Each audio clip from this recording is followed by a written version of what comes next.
This is a revised video of a video I made about circular references and user-defined functions in VBA and Lambda that I don't know, that I admit I don't know how to really use. I'm apologizing. Ich bin ein alter Trottel. Ich danke, dass ich bin ein wirklich alter Trottel. I'm an old idiot, and I got emotional about a silly issue, an issue which, with all the issues in the world, the issue of circular reference is certainly not a major issue. And I was sarcastic on a personal level, and it was utterly inappropriate.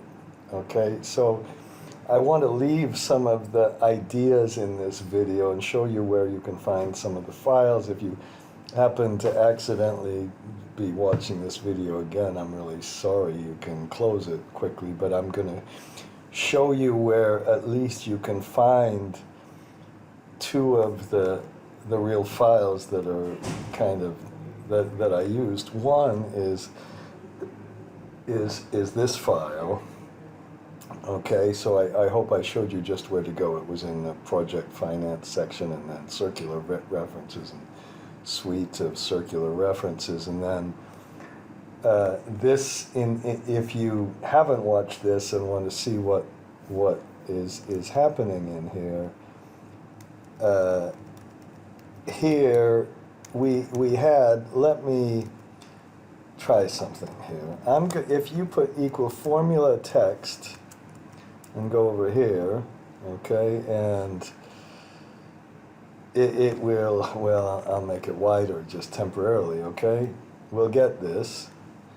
And then if you copy and paste special as values, then later on you can just copy this formula back. So you could even do this with a few of them. I'm going to temporarily make I'm going to put the circular reference back here, okay? We seem to have, just a minute, we have a circular reference, okay? And we demonstrated how you can solve this circular reference that has a net operating loss, interest on subdebt, taxes, default on senior debt, all of these things causing circular reference, and how you kind of can put the default back into the model and make a little model, and how you can solve this using this user-defined function. So right now I'm just going to copy it back and look at this. I don't even have to do this. Excuse me, when I press F9 on the thing, I've got to put calculate now instead. Okay, we get the same answer with a user-defined function. I don't have generic macros open. I'll just leave that formatted like this. Fine, whatever. And I walk through that. Okay, so you can see that, and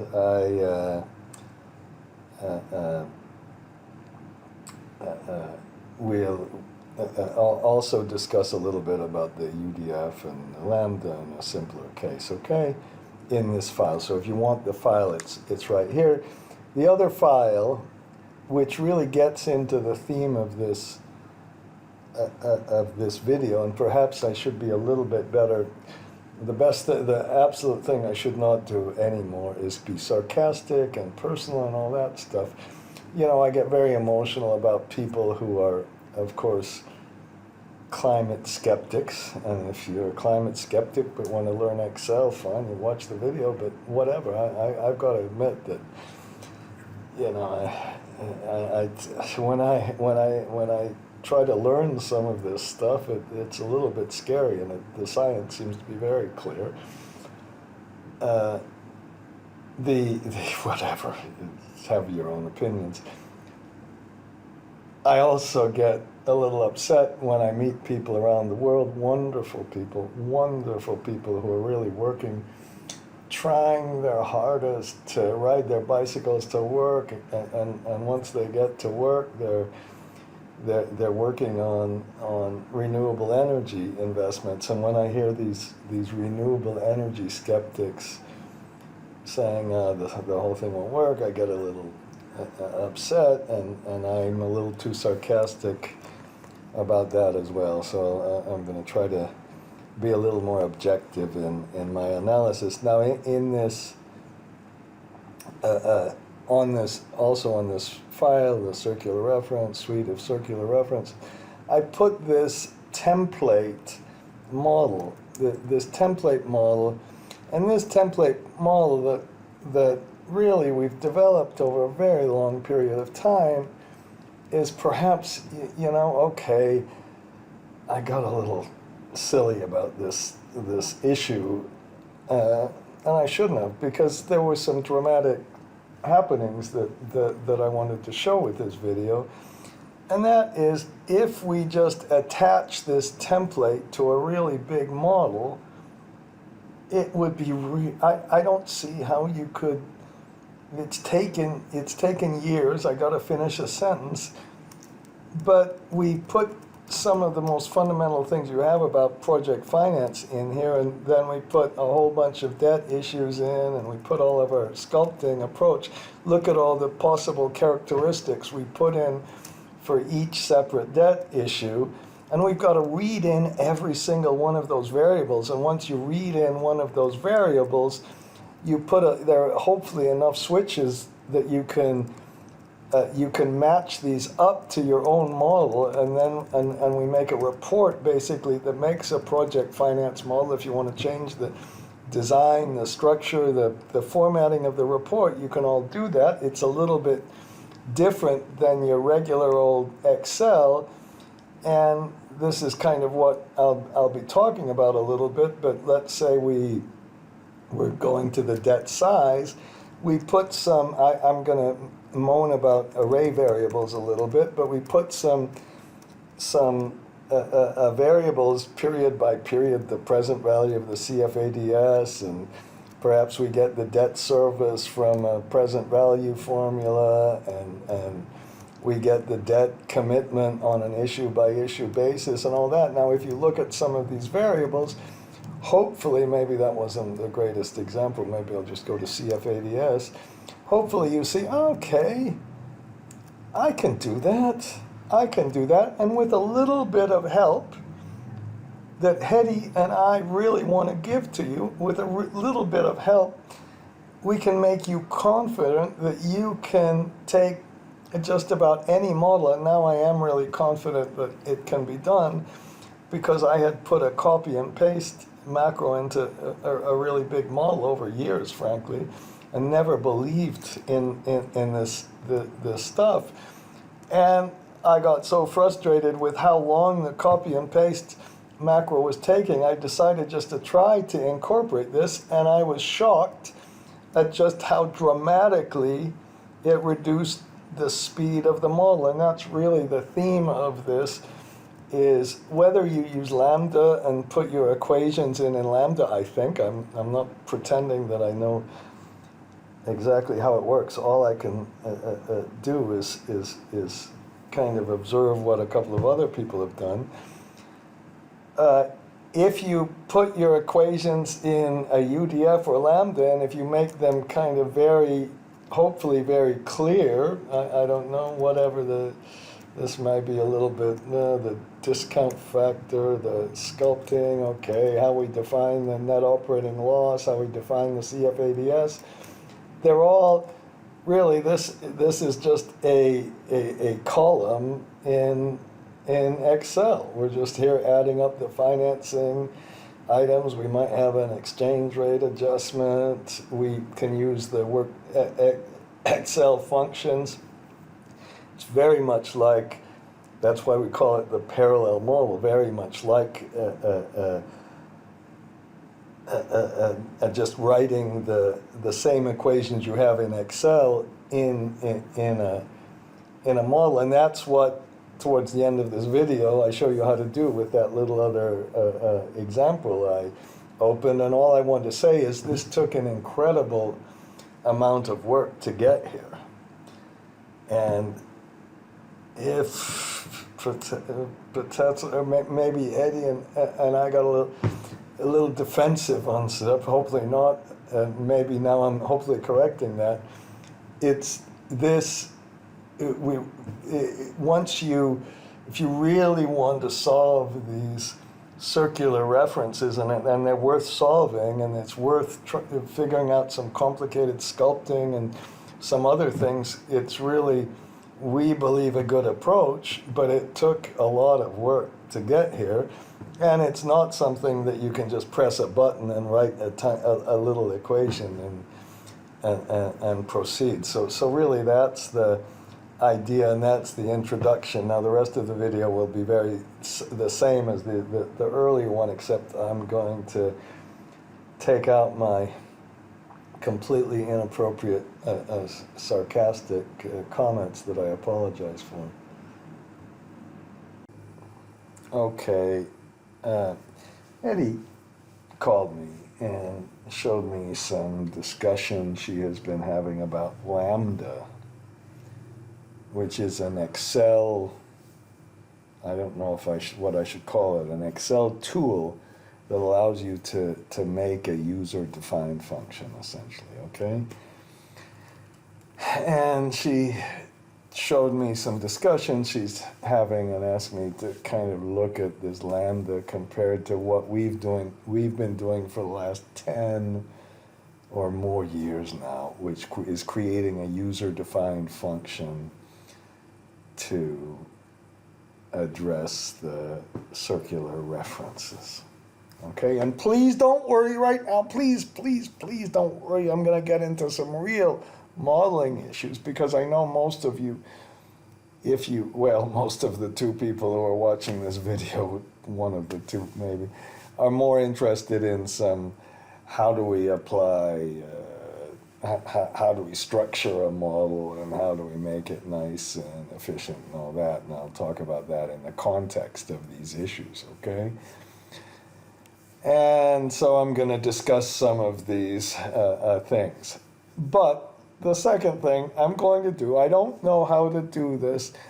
I made another video about something that I think is a little more important, which is how do we make investments that can achieve an attractive cost of capital to make our renewable energy investments or capital-intensive, renewable kind of, or climate change addressing investments versus fuel-intensive and operational cost-intensive investments. But instead, I'm going to make another video on this UDF. But here's what's happened.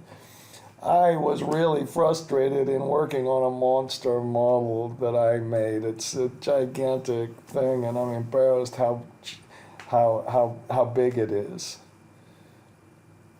And I really don't care about the size, but I care about the speed. Who cares about size? Speed is the big deal here. The size you can address with the cloud, I think. Okay?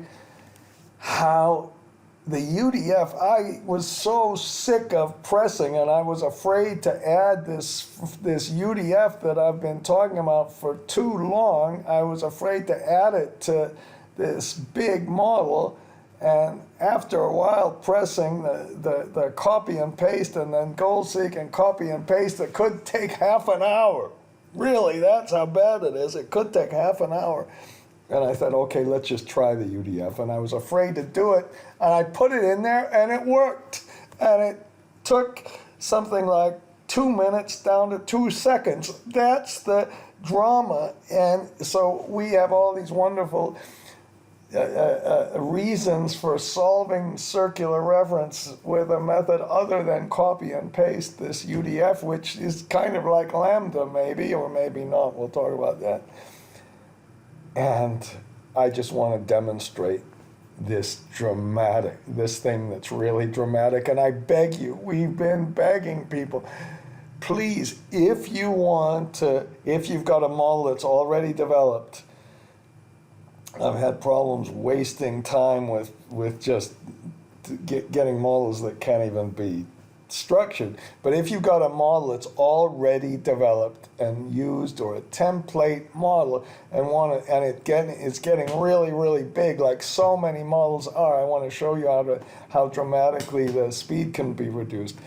Then I'm going to talk about Lambda a little bit and how I've tried to learn Lambda. I haven't, but how Lambda can be used compared to the regular old UDF, and if it's really a big difference and all that. And then finally, this is what I hope you stay in for the video. We'll illustrate again, since apparently Eddie and my ideas have not been making any real progress. We're going to show you how to put a UDF in an acquisition model that has sub and senior debt. It has tax carry forwards, and it has defaulted debt in case you can't even pay the senior debt maturity payments.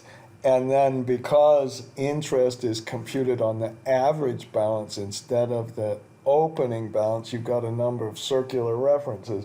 They're really not all that difficult, and we'll show you how to solve them, I hope, using a UDF. That's really going to be the biggest part of this video. But before that, I'm going to talk about some other things. Now let me just show you the drama. This is the real drama with big models. We all know that, maybe not everybody, but these models are becoming bigger and bigger and more horrible. And if you've got a real big model and you just take any line and copy it and paste it special as values, or even, use the copy and paste where you use a range name to make it a little more efficient, it takes a long time. So does a goal seek, and then you've got a horror with a copy, paste, and goal seek. So here's what we do. Took a really large model and added a little variable in there that allows you to turn the UDF on and off. And every time we did this, the interesting part and the hard part was making absolutely sure that every item, many debt issues, pre-COD, cash flow, actuals, timing of IDCs, timing of interest payment that differs across different issues, repayment of some debt issues even before the PCOD start, the commercial operation happens. We got a whole bunch of this. We were able to slap this model, this UDF. Now this UDF, when we get into the lambdas,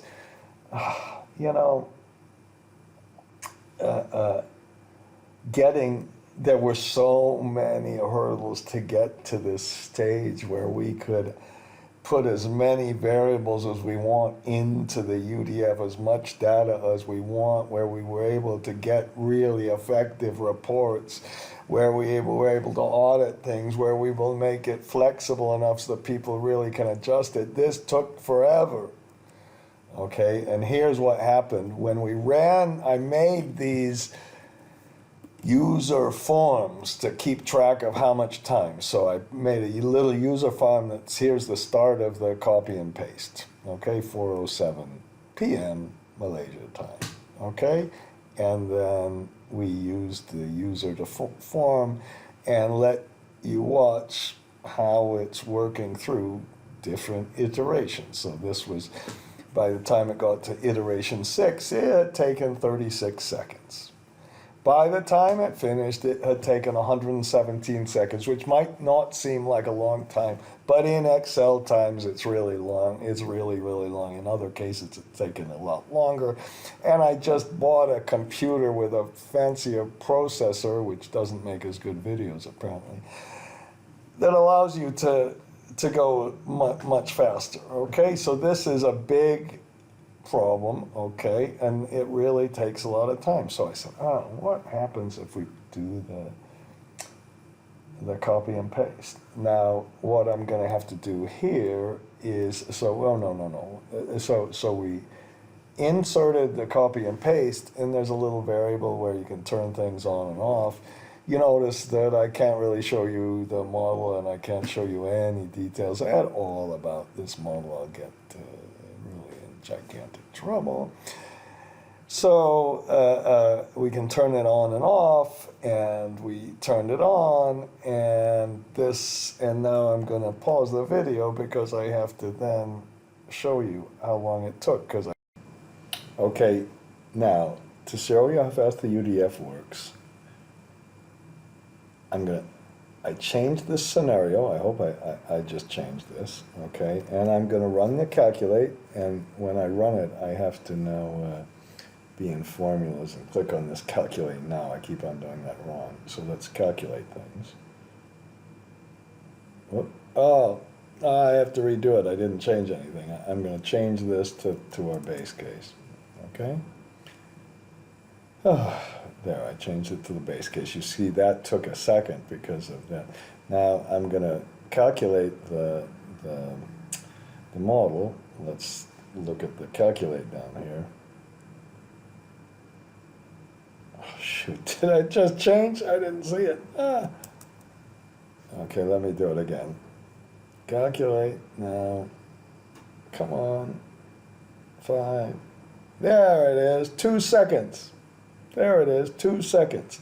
And that's how long it takes you in this really big model to recalculate things, okay? And then we can get the outputs just that we need, only the outputs we need, and we link those back to the model. Now you can have a whole bunch more variables, but for right now it's just some funding analysis, okay? Now we'll continue to talk about UDFs and lambdas and all that in just a minute, but we all know that the goal seek is a big deal. The goal seek, it's hard to imagine if you're structuring contracts with a model, structuring debt, and instead of using fancy words like recursive mathematics or some crap like that, I'm talking about using a goal seek to figure something out. And in this monster model, using a goal here, I made a little, again, our user form, which you can change this time and you can make it really flexible. I'll make another video perhaps about that. I'll get about one view on that one. So you can keep track of time and start experimenting. But the goal seek takes a long time in these monster models. Now I turned off the UDF and made a little thing that runs the goal seek, and if we run it with everything off, the goal seek takes 47 seconds. If we put the UDF in, it takes a tiny little bit longer. Oh no, the UDF is so bad, it's so bad, but it's not at all, because you run the goal seek one single time. If you have a monster model and you have a copy-paste goal seek, and then you got to go around and around and around, it might take 10 times, it might take more, it might take 20 times. It takes, here, this is about whatever, a minute, and a little less than a minute, less than a minute. By the time you run it 20 times, you're getting to a half an hour. That's dramatic.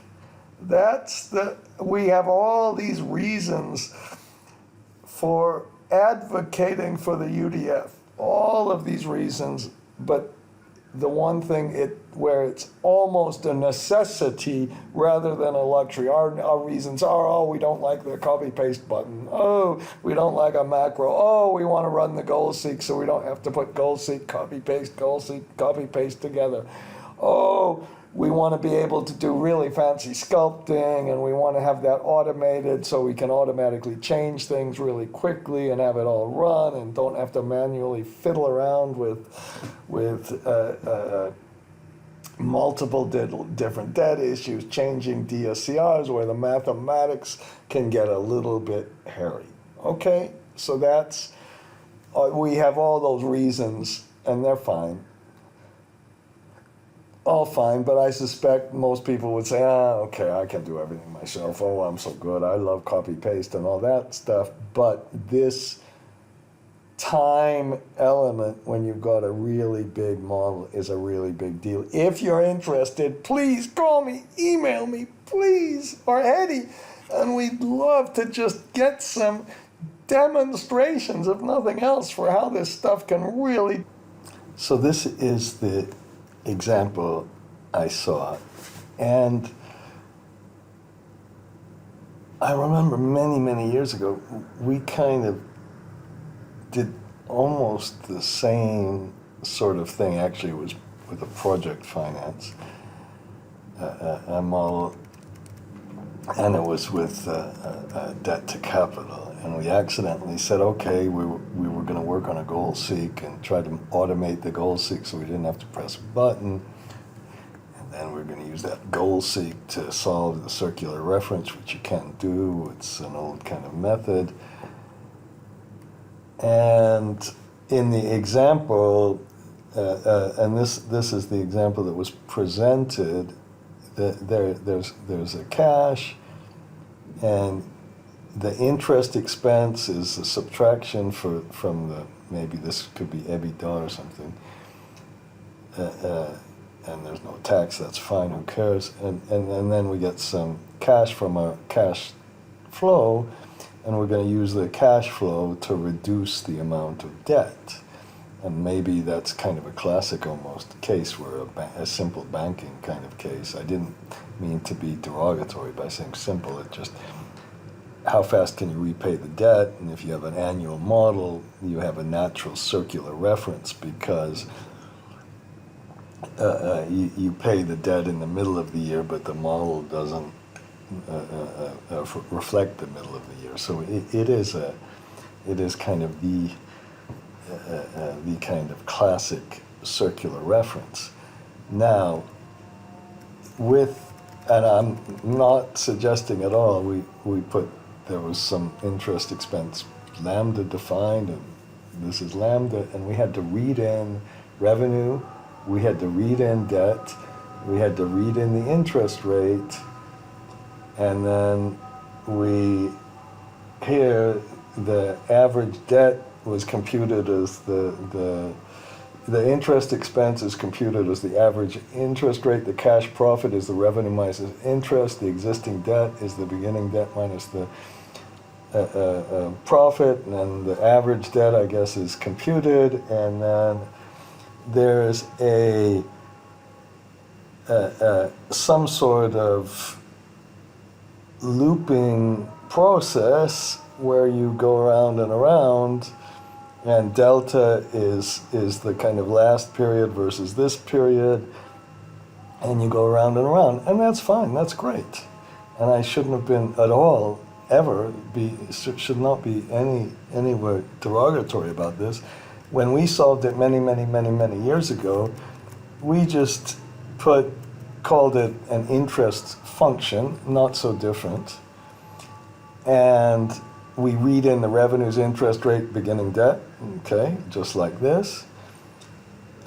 We have a little bit of thing here where I didn't even need to do this last interest, that was kind of a waste, but this interest difference, we put a do while loop, or a do until loop, or a whatever, you can do this 100 different ways, not 100, but quite a few, and you just loop around and around and around, just like everybody who's kind of made a copy and paste does, and it's got exactly the same issues as copy and paste. If you theoretically could get in an infinite loop and you could bring it out, and all of that, but that doesn't happen.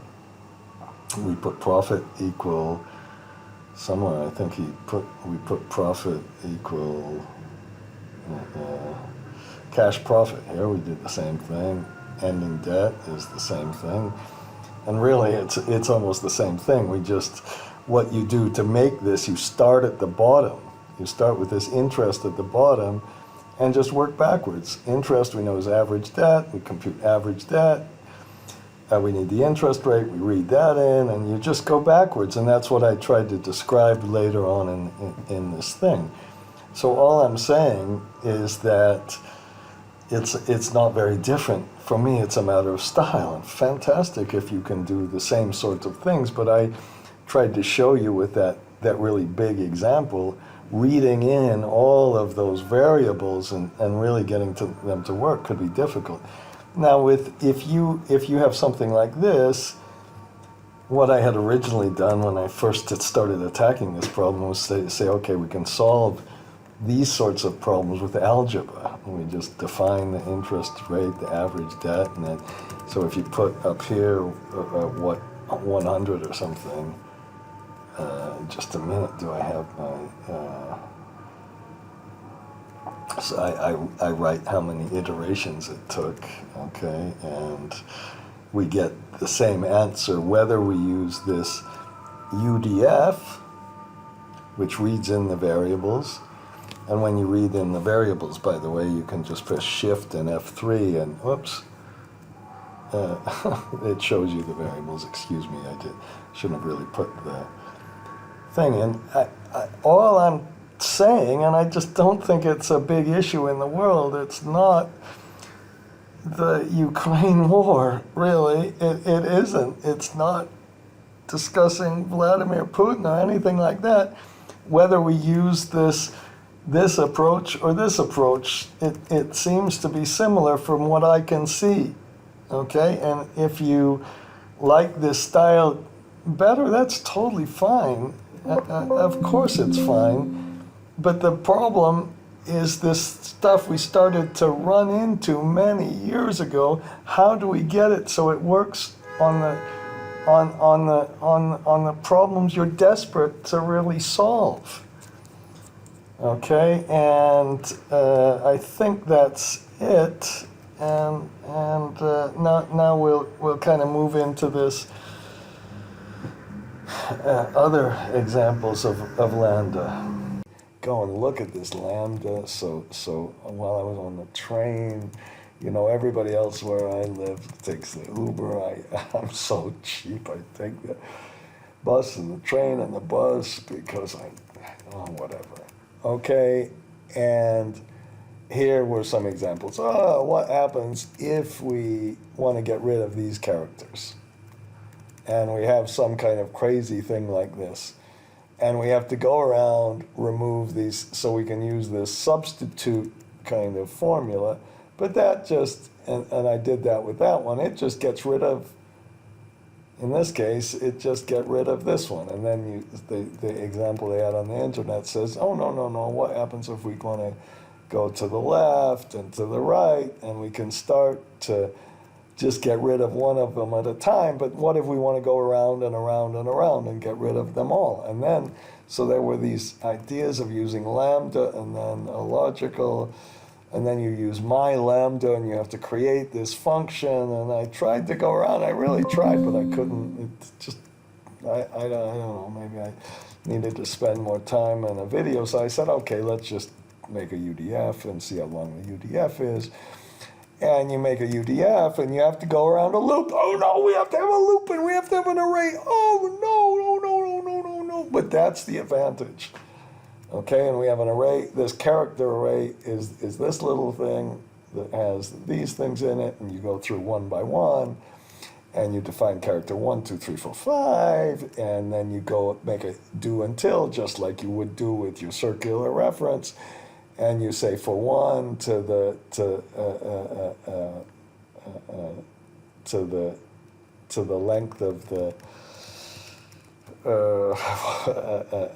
where's the character length? The character length is the length of this thing.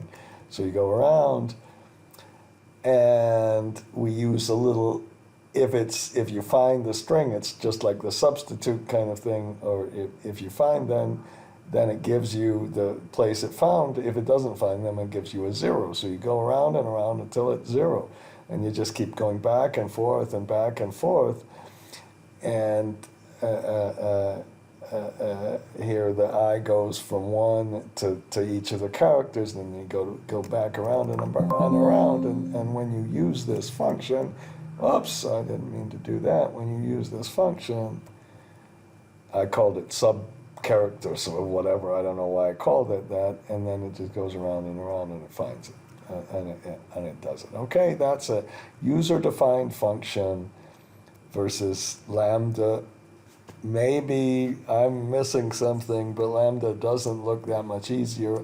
I think what happened is that people took some kind of Excel thing from Microsoft or something, and they said, oh, we got to use Lambda. Nobody's using Lambda, okay? And so now let's go and work on a more interesting problem. In this case, I have some EBITDA, and we have some growth rates, and so this is, we're buying a company. I should go down here. We're going to buy a company, and we're going to spend $2 million for this company. I initially had some existing debt. I said, I'll take that out. So our total enterprise value is this, and we're going to finance it with some senior debt, some sub debt, and some equity. Okay, that's that. And this company, I might have to change everything around. I'm not sure. I want to make it default on the debt sometimes. So we've got some. We've got some money up here, and you know what I'm gonna do is do my other thing that nobody uses, this generic macros, and if you take my class, I'm gonna make you do this. It's in column B, okay, and yeah, let's make a little top color for, I think we've got 4 rows. Let's color it, okay, fine. Right, you can see I'm using the user forms there a little bit too, and okay, so we've got some inputs, and we've got a little bit of a debt balance for our senior and our subordinated debt, and let's see, maybe I'll try. You know, sometimes I don't put these on my website appropriately, and I'm sorry about that. Okay, so what we're going to do now, we're going to have some circular references. But this time, it's not going to be as simple as the other ones. And I don't know how you do this with Lambda, and I haven't done one of these in a while, but I also want to go through a cash flow waterfall, because what happens first if we pay taxes, and after we pay taxes, what happens if we have a whole lot of interest, and that interest generates a tax loss carry forward, and then we better adjust our taxes for our tax loss carry forward, and once we have that, we might say, well, we have cash flow available to pay all the debt service. We put our senior interest, our total interest. I'm going to say we pay the total interest and the senior debt repayment. They have seniority, basically, that we try to pay the interest first. And then if we don't have enough cash, we default on our senior. And then if we default, we want to repay our senior debt before we get to our sub debt, and our sub debt only gets paid with a cash flow sweep, and for some reason I'm going to say we have 70% of our 70% is what we use for the cash flow sweep, and 70% of the cash flow we use to pay off the cash flow sweep. The rest goes to equity. I don't even bother computing an equity IRR evaluation of this or anything else. I just want to illustrate how to work through a few little waterfall issues. And then I said, well, let's just pay off our senior debt on a 10-year basis, and we put a 6% interest rate, whatever, a little bit high, but I think at least, and then we pay our interest on all of the debt issues on the average balance. Now that's not in itself going to cause a circular reference. Let's just put some of that in. So let's put our senior debt. I hope I did this even on the very first period. So, and perhaps you're going to yell at me and say, why did you put it down instead of up? We could have put it upstairs. And so we've got our senior debt here. And then we've got our sub debt. It irritates me so much when people don't use the little tool. Now, oh no, let's just keep working on our senior debt. Okay, so right now we have a total interest, and we still have too much money. Let's put 100,000 in. Okay, and maybe we'll be like, oh, we're gonna get a 10% growth rate, which is kind of ridiculous. And now we have negative earnings. And if we have negative earnings, we've got to push some of it forward, and then we have use of NOL, push it forward. Let's just do that. So whenever you do this, you can just use a maximum. I use a maximum of the minus of this number or 0. So when it's negative, it puts the number in, otherwise it doesn't. Okay, and then if it's positive, I use the maximum of the positive or this or 0. That's when we're going to repay it. Okay, but when we do that, it keeps repaying it, and we can't, using the NOL, that was a horrible way to say it. And then we put the minimum, and we always look for an opening balance whenever we have the minimum, and that's our minimum and maximum example, okay? And I did that fairly quickly, but to get familiar with minimum and maximum, and never, ever, ever, ever use if statements in problems like this. I remember the very first time I did that, it does it, and now we have an opening balance and a closing balance. Oh, we're like Matt, whatever his name is. We need to have this is a corkscrew. We can't use a regular term. We have to recursive mathematics, corkscrews, blah, blah, blah. Corkscrew is not fancy, but it has to be. We have to sound all fancy and call ourselves 5G and all that stuff. And so finally we start paying taxes when our NOL has expired. So this thing says, and please press F2, that's more important than all the rest of this stuff, to show you how you make a calculation. And so we take the original EBT, earnings before tax, and then if it's a negative, we kind of add back the NOL generated, and then we could have made this adjustment for the fact that you can only push forward 80% of this and all that. I didn't do it on this one, okay? And then let's work through our cash flow waterfall. So now we have our total interest, but that total interest doesn't include the sub-debt yet, and we don't have a circular reference yet, and we'll get there if somebody's yelling out, well, where is the circular reference? Where's the circular reference? Oh, that's what I wanted to see, I'll get there, I promise. But we need to kind of show you how things are working first. And then once we get to there, we might have in this case, good, we have we have a default on our senior debt. And we've got to get that incorporated, and then we want to repay the debt, and then we want to make sure we don't have any negative money, whatever, after negative amounts after we repay the debt. So we're going to incorporate that, and then we're going to do the classic thing, is linking up the default. Now, whenever I make a default, I have to have that as a separate little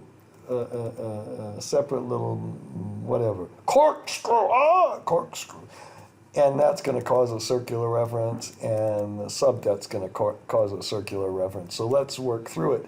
And then because the interest affects the taxes, we're going to have a little more complicated kind of an issue. So let's start working on this. So the first thing we do is put a default, and so we just put maximum of the minus of this or 0, okay? Not so difficult and not so complicated. All right, that's our default. And then when we have our default, we go and say, we better link that into our model, okay? Or link that into our corkscrew, okay? And, oh God, I hate that one. Okay, I don't hate corkscrews. Okay, all right, I'm thinking about drinking wine right now, but okay. And then now, but what happens then? We need to repay this defaulted debt.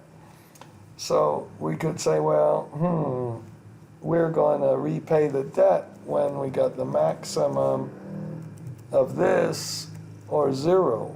We can start to repay that debt, and then we can go down and stick that repayment of defaulted debt up here. Where are we? This defaulted debt. And you notice something so crucial. You notice, first of all, I'm going to start. Is it better to use Shift Control E? For some reason, I like Shift Control G better. I'm sorry. We have the net cash. And then we're going to put some subtotals here. Maybe that formatting you want to adjust. So what we do is we always go down and we do all our calculations in the cash flow for a very logical reason. But we don't want to keep paying this default debt off because we just want to pay it and only pay it when we've got an opening balance. We don't want to pay more than the opening balance, okay? And so we use our minimum and maximum again, and then we have to make sure and put a repayment of default here from this line, and so it took us a few years to repay the default. And now we've got an interest, so we still, oh my gosh, still no circular reference, but this time, I computed the average of the opening balance. So we default in the middle of the year or something like that. And we're going to use this average interest rate, and then we better put this defaulted interest down here. Okay. Why don't I move this? Okay. And let's get our interest on our defaulted debt from down here. And well, I said, why don't we have the circular reference? Well, we better add all the interest together. Okay, we've got this plus this plus this. Aha, now we've got a circular reference. Now it's a kind of a straight line circular reference, and well, this depends on this depends on this. It's gonna be an easy one, frankly. It's gonna be an easy one because we have a straight line. And it might be possible to solve this algebraically. And I would like to see how it's solved with a lambda. Maybe you could let the interest be equal to this plus that. But basically, all we're going to have to do is start redoing exactly the formulas we did with the UDF. It's not going to be fundamentally different than the Lambda, and it's something we've worked on for so long, and this tax here, this tax, which depends on this one, why doesn't it depend on the closing balance? I was hoping we'd have to put the opening and closing balance. I'm almost certain we'll have to do that once we flow forward. There'll be a circular reference where it depends on this famous corkscrew. Okay, but before we do this, and unlike all my other videos, and I've made way too many videos on this, unlike the other ones, I'm not even going to show you all the problems with the goal seek, and I'm not even going to show you how to make a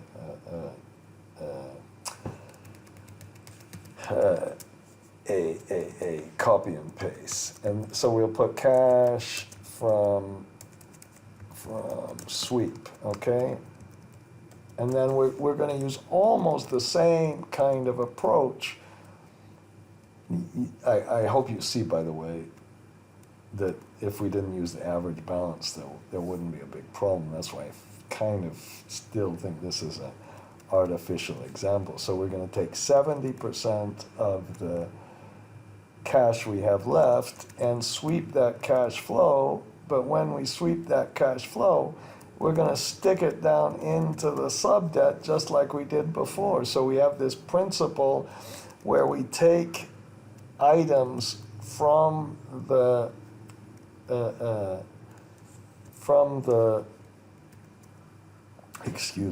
where we take items from the cash flow and put those items directly in the corkscrew debt balances, okay? And now we've got an average interest again. I hope I did the average again.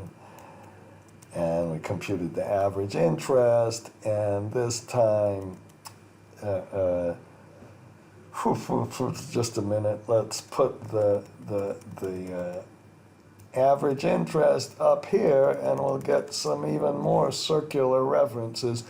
And there's one thing that's not so, I would say not so uncommon about this one, and that is the circular references are not that simple, and they start multiplying, and okay, and you can get some real problems. So let's do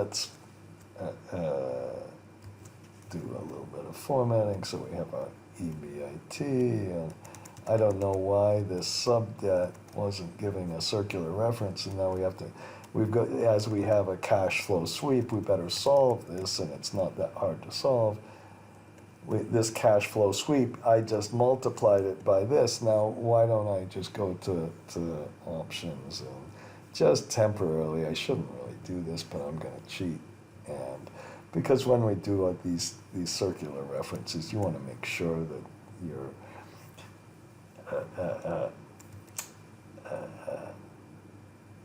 you want to make sure that you're not you're matching the numbers, okay? And in this case, because it's really a relatively simple case, we have it, and so it looks like my closing balance is not right. I just took this from the other one, this minus that, total violation of a zillion different things. And we eventually repay it, and oh no, it goes negative, and we better do the same sort of thing. This cash sweep can never be more than the opening balance, so when we go up to our cash flow, we better make our cash sweep, instead of it just being this, it's the minimum of this or the opening balance. Now, you could get more complicated if the senior is still outstanding, but for now, I think this will be good enough, okay? And I guess it is kind of right. You can see how things are moving a little bit more slowly, and okay, and so we eventually have the equity cash flow, which I computed wrong, which is the cash flow after default minus the cash, minus the cash sweep, okay? And I really don't know why I needed this line.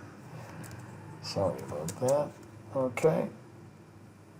Uh-oh. Oh, that classic. Oh, how classic. How wonderful that we have this. It's almost like I did it on purpose, because I made an error. Oh, how cool this is. How great this is. I'm going to guess that I take away that. Oh, no, that didn't even work.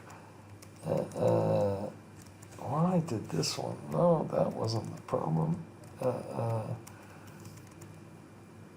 This one, I better, the default on my senior debt. Go. No. Am I going to have to,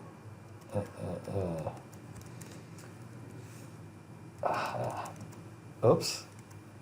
What a perfect example of the problems. I'm going to even have to pause the video. Okay, I shouldn't have paused the video. All I did was take away the interest on the defaulted debt. And I don't know why that caused this big problem.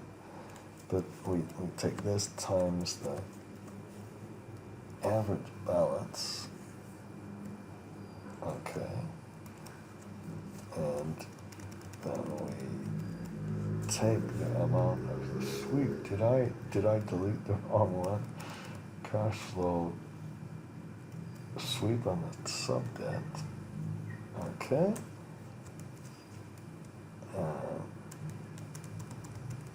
And I guess I must have done some minimum. I must have done something idiotic because this is the minimum. I must have kind of computed it twice just to purposely show you how we can make a mistake. And we go to the opening balance as usual. And we have our model. Now, I purposely did this a little bit so you can see just about a little bit of some cash flow. There's some cash flow waterfall issues, okay? And now I suppose that we made a good enough argument to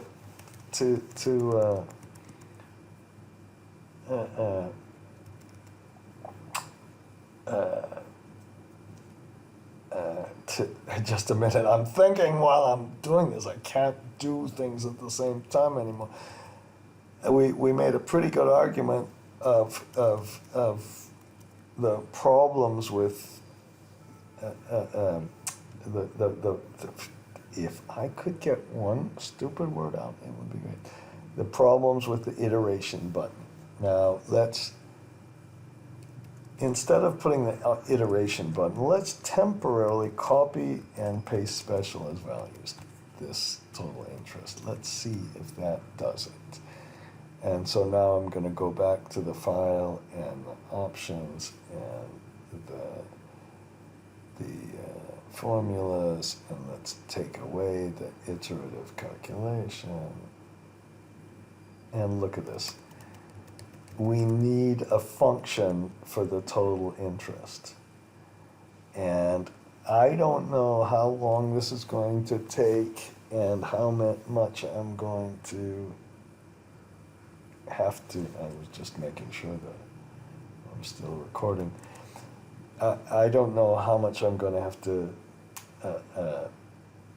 I'll make mistakes and switch things on, but this shows you.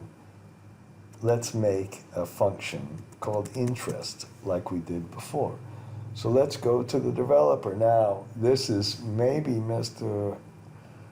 Hatmaker will not like this because they're VBA. What I'd like to do is actually show you where you can find this stuff. So I have exactly the opposite kind of approach. And then I have to tell you, if you're afraid of arrays or loops, what can I say? Please don't be afraid. That's the crucial thing. I'm totally more afraid of lambdas. Okay, so let's just stop recording. Let's find this macro in this workbook. And we have it here. And let's edit that, and we have a blank macro. And this time we're going to put the name function, and we're going to call that interest expense. And we're going to, when we make this function, the one big rule is somewhere at the end of this function, the interest expense will be defined. And the other thing that'll be, I think it'll be kind of neat, is that it will know to capitalize those things. And I actually use that trick a lot. And the interest expense is going to be equal to the senior interest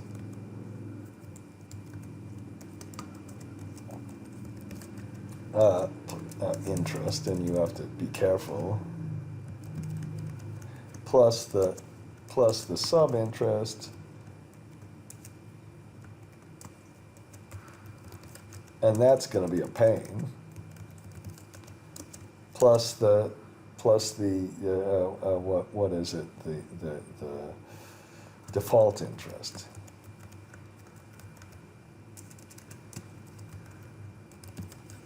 Okay, and I can see that it's taking me too long to type this stuff out in my old age. Now the senior interest,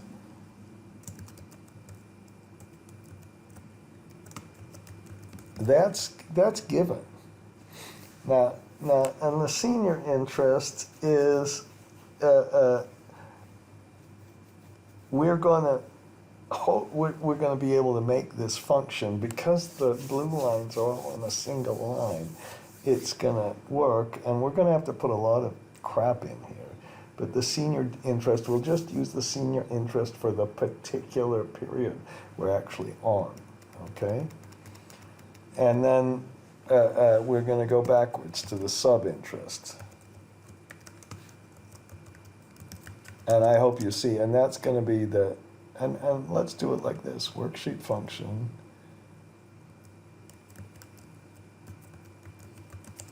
And that's the big advantage for me of, I don't see these in Lambda, maybe you can, but this using worksheet function, it is really, for me, very nice. And we'll put the sub opening, and we're going to have sub open, how about I'll call it opening, and maybe I should have used some brought forward or something, brought sub debt, and I'm going to be pretty descriptive with these. And that's almost like our little hat maker thing, where we had the opening balance. Okay. And I'm sorry if I'm going too slowly here. And then we put ending sub debt. Okay? So the first thing is we can use the worksheet functions, and we're just going backwards. But we know opening, but we don't know ending. Ending sub debt equals opening sub debt plus minus cash sweep. That's just what we wrote down. Okay, oh, this cash sweep's going to be a pain, because that's going to depend on taxes and everything else. And so we put cash sweep, okay, equal cash, and then we multiplied it by that 70% as well. Cash before sweep, so that's our cash flow. We're going to have to work through all of that, times the sweep percent. Okay, but, so that's all right. And we put our sweep percent. Okay, so far, so good. Okay, this cash flow before sweep is going to be a pain. And we don't want to sweep more than the opening balance. So we can put another worksheet function, just like we did. We're really doing it almost exactly the way we did it earlier, and we compare that to the opening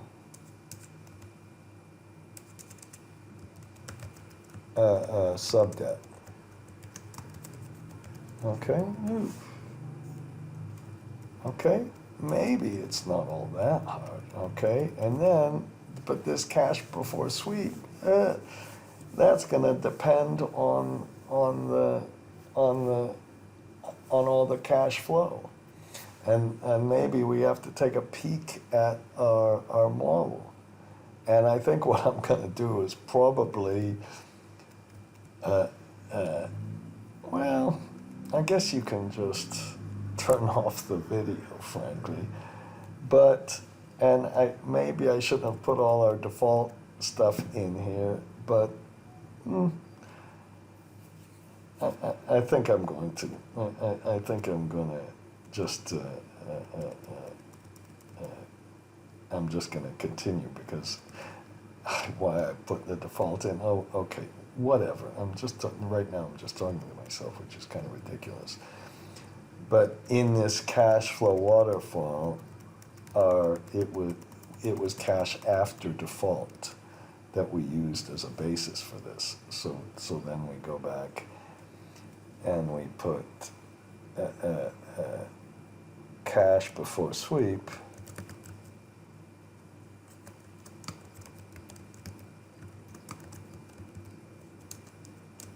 equal, which is really, oh no, basically that's what I was just calling it. This, which is cash flow before sweep is net cash flow. It's net cash flow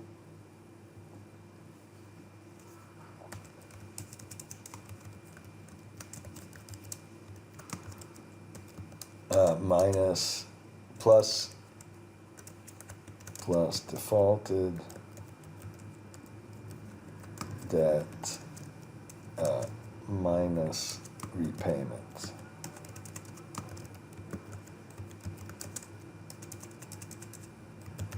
Of default. Okay? And we'll then let's just, I'm going to leave out the defaulted debt right now, and now we have to put net cash flow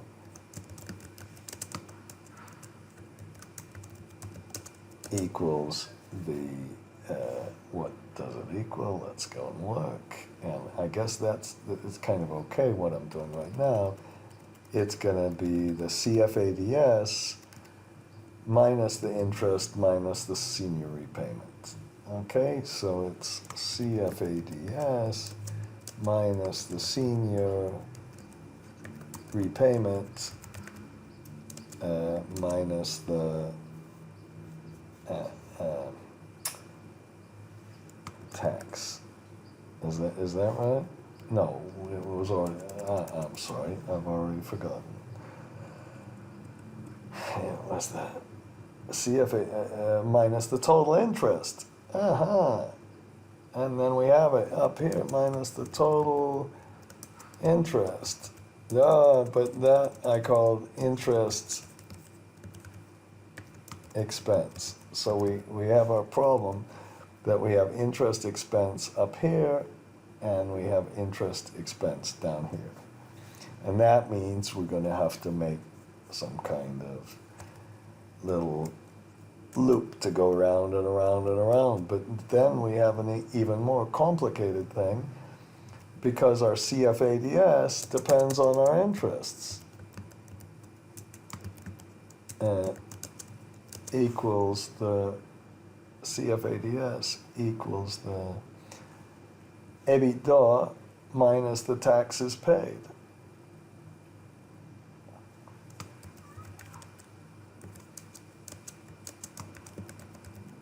And now, did I,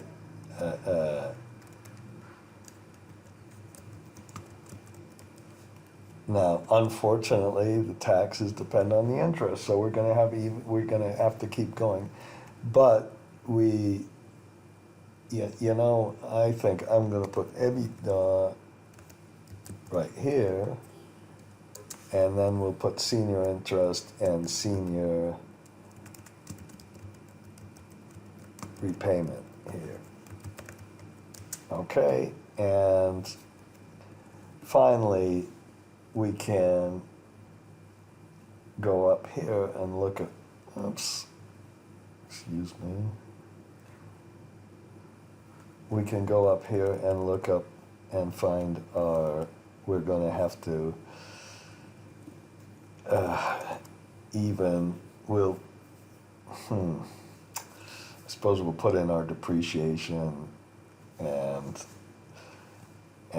we're going to have to work through the whole tax calculation. Now, I think what I'm going to do is stop the video and just fill in a couple of these things because it will get just too tedious. I want to illustrate that, okay, I've added a lot of things here, but it really can be done. And what I want to, the most important thing to really illustrate is that this is why Eddie and I called it a parallel model.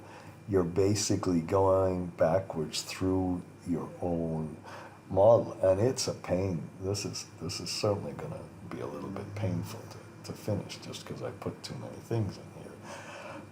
But the logic is not so difficult, and you can just put it in, and there are just one or two little rules about the UDF. So here, let me.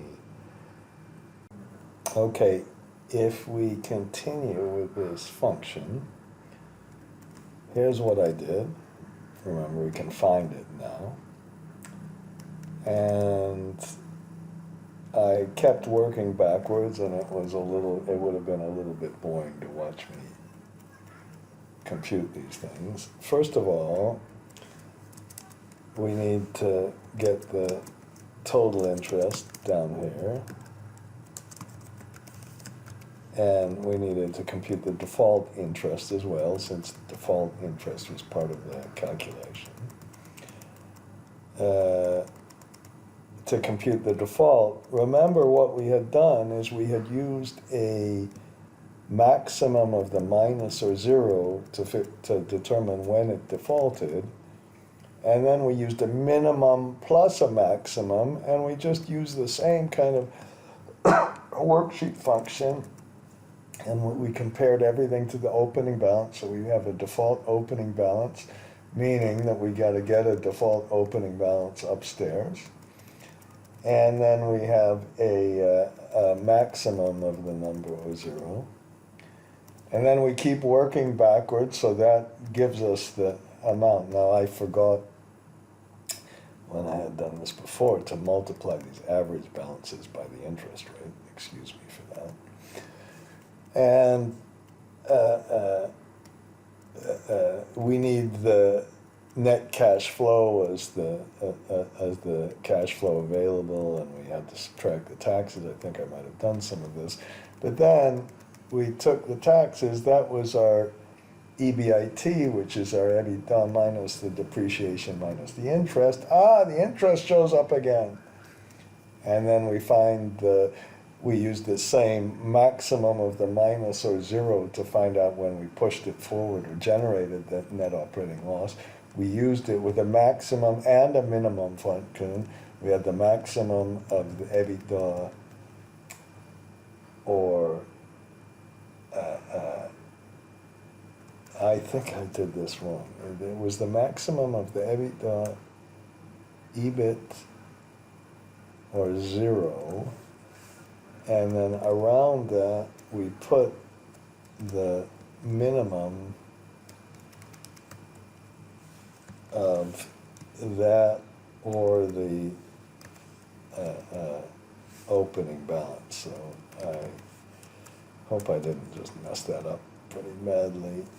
Okay, let's just see. So the net operating loss we used is the minimum of either, if we have anything, we need to have positive cash to use, and we need to have an opening balance. That's how much we can use, and then we work through it. So these are exactly, this is why, okay, maybe the lambda is fine, but basically you're just working through every little formula that is involved.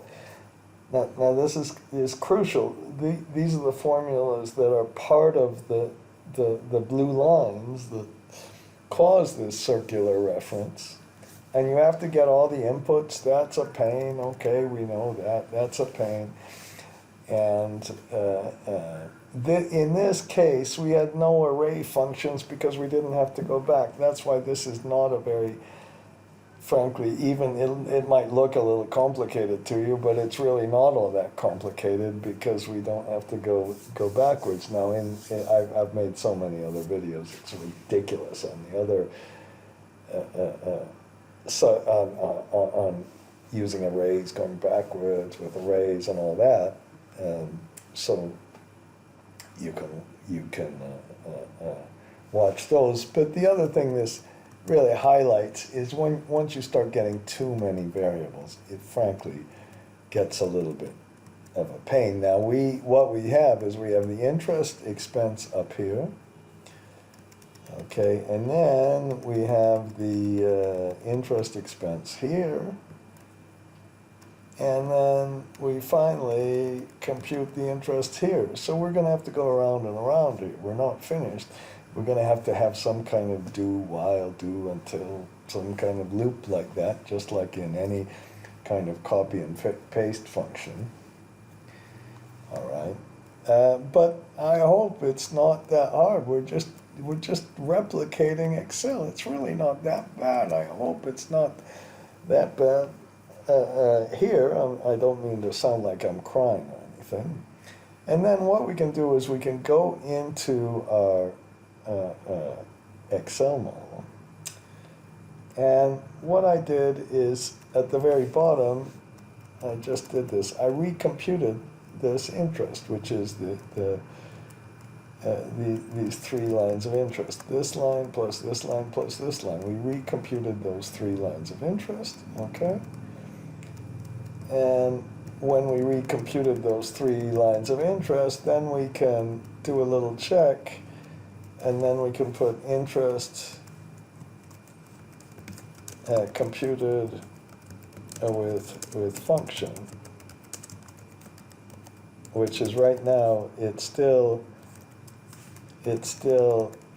up here fixed, okay? But we will,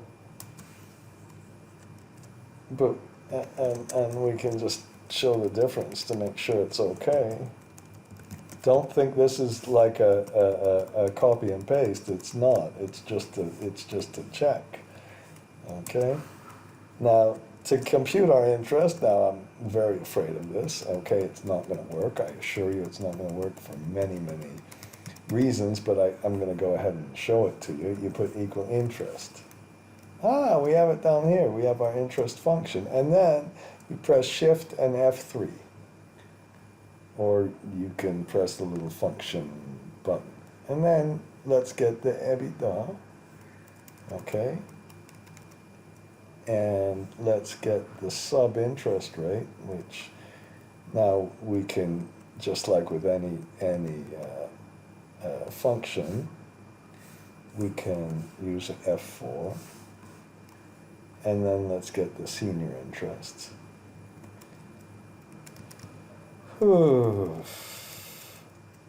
Okay. And I called it new senior. And let's get the senior repayment.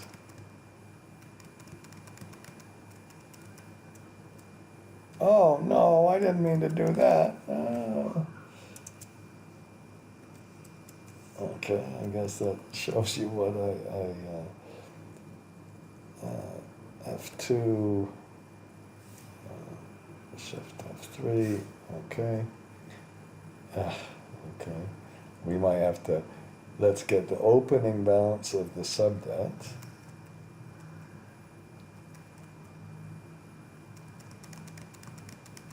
Oh, good. Okay, we don't have a problem here. And then we have got so many functions. This is this whole thing where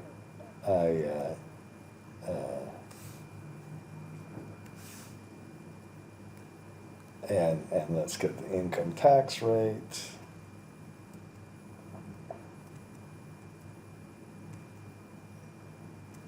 Come on. Yeah. Oops. And let's get the opening balance of the defaulted debt, which is See, look at that, they're all zeros. And let's get the default interest rate, which is, we can use that one, it doesn't really matter. And let's get the depreciation expense.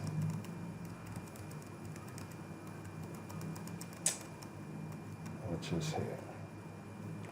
And do I have anything? That's all I have. And oh, okay. It's almost surely not going to work. And we haven't put the loop in here, but I haven't changed anything. So I'm just going to copy it to one. It's just a little bit different. It's not that bad. So let's go and fix this for this for this situation. Now, if you had to fix this, what I start doing is putting zeros in for the tax rates, and we make sure and have a case where there's perhaps no default, or we'll just look at this. But for right now, I'm going to stop. Just wanted to show you how it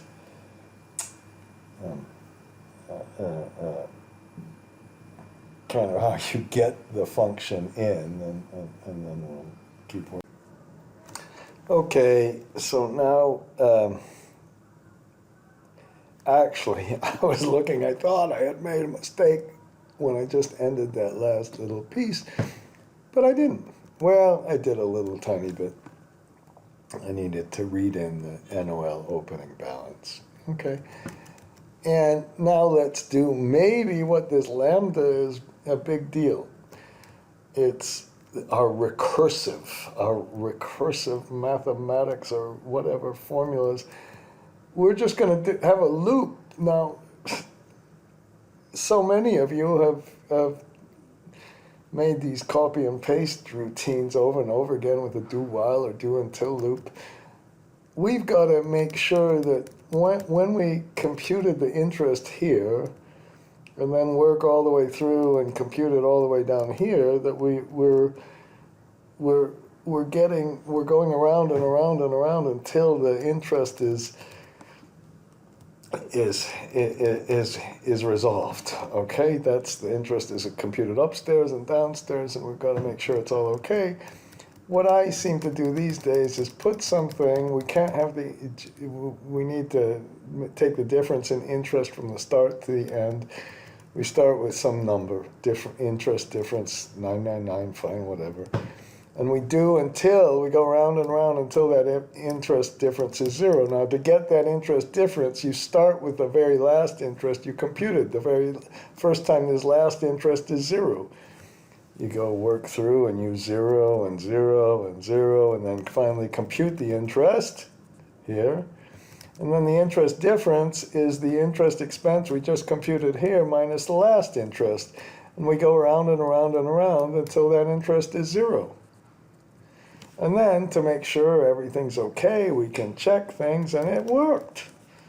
And with the exception of that little thing I had to read in. Now remember, this is an easy problem because we don't have to go backwards, but that you can go backwards and forwards with a little array loop that I've showed you so many times. Okay, and in this case I checked it. I just took the interest and then took the interest with a function, but I used this interest with a function in the rest of the calculations, and we can do all sorts of things. Right now we have a net operating loss that we're using, and we're having a little default on our senior debt, and we're repaying that default, and then we're sweeping our cash flow until we get to 0 up here, and we can change whatever we want. Maybe we pay a little bit. It really doesn't matter if we pay more or less. We could let's make the revenues 120,000, okay, and then we have different whatever tax losses, and we pay our debt at a different point in time, and it's all with min max, whatever. And let's just review. Okay, lambda or UDF. I don't know. It's a matter of style. Let's not get emotional about that. That's for sure.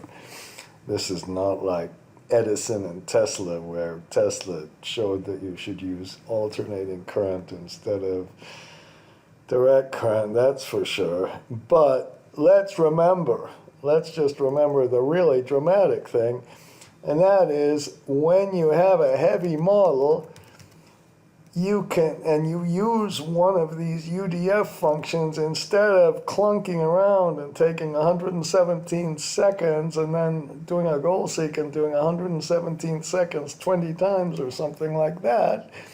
Instead of that, you make your little analysis and you do a goal seek. You can get the answer really, really fast and do one goal seek instead of multiple goal seeks. That's the real answer, and it's dramatic in heavy models. If you can do this with Lambda, fine, but we've done this for so many years. We've developed our system where we can read in a crap load of variables and make it really pretty easy to take this and implement this into your models. That's enough.